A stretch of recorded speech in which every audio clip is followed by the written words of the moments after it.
Brilliance Audio. The Betrayal, the true story of my brush with death in the world of Narcos and Launderers, by Robert Mazur, performed by the author.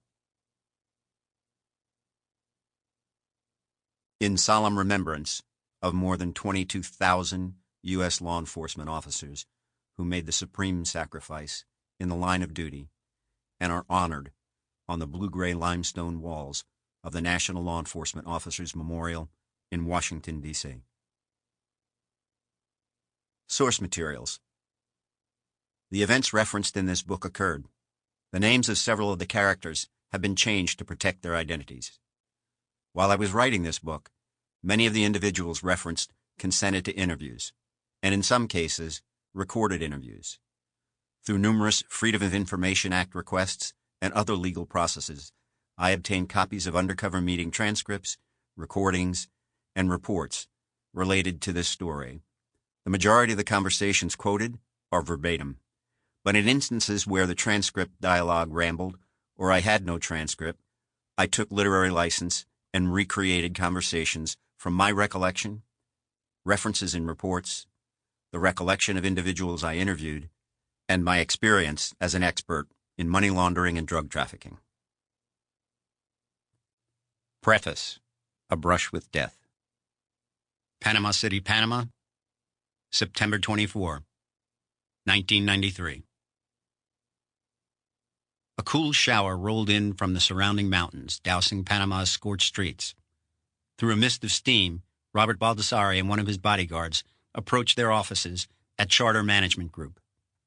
Baldasare's mission was to meet with Louis Latorre, a friend, and launderer for the leaders of the Cali cartel.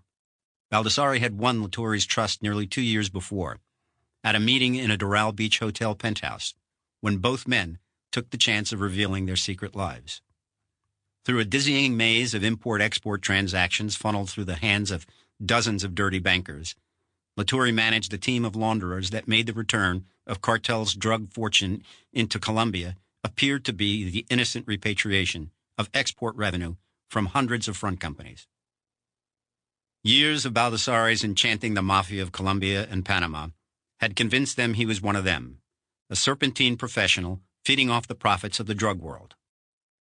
In Panama City, he shared offices and trust with Gilbert Straub, a notorious U.S. fugitive who, with his close friend Robert Vesco, had stolen hundreds of millions from unsuspecting Americans.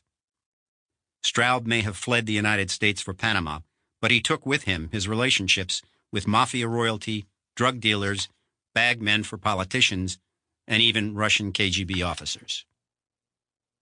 Baldasare ran a trade finance company with offices in Florida and Panama, a perfect cover for moving the filthy money of his Colombian clients, and the members of an army of Panama's professionals were tripping over one another to help Baldasare enhance the veils of secrecy that sheltered his movement of cocaine fortunes.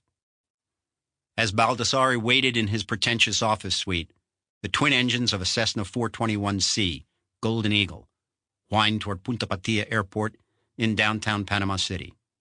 As it passed over the tiny offshore islands topped with lush green vegetation, dozens of freighters popped up on the horizon, waiting to cross the isthmus. Latorre took a deep drag from his Marlboro, wincing over the controls as he steered the plane over the surrounding jungle mountains toward the city's skyscrapers. Turbulence from the nearby thunderstorm scattered a line of Latorre's cigarette ash to the cockpit floor. He gripped the yoke tightly, grimacing from the pain in his swollen joints, brought on by the lupus that ravaged his body. If it weren't for special meds available to him only in Colombia, lupus would destroy him. The runway was nestled near the heart of the city. Latorre nudged the wheels down for a perfect landing. As the Cessna approached the hangar, Latorre was relieved.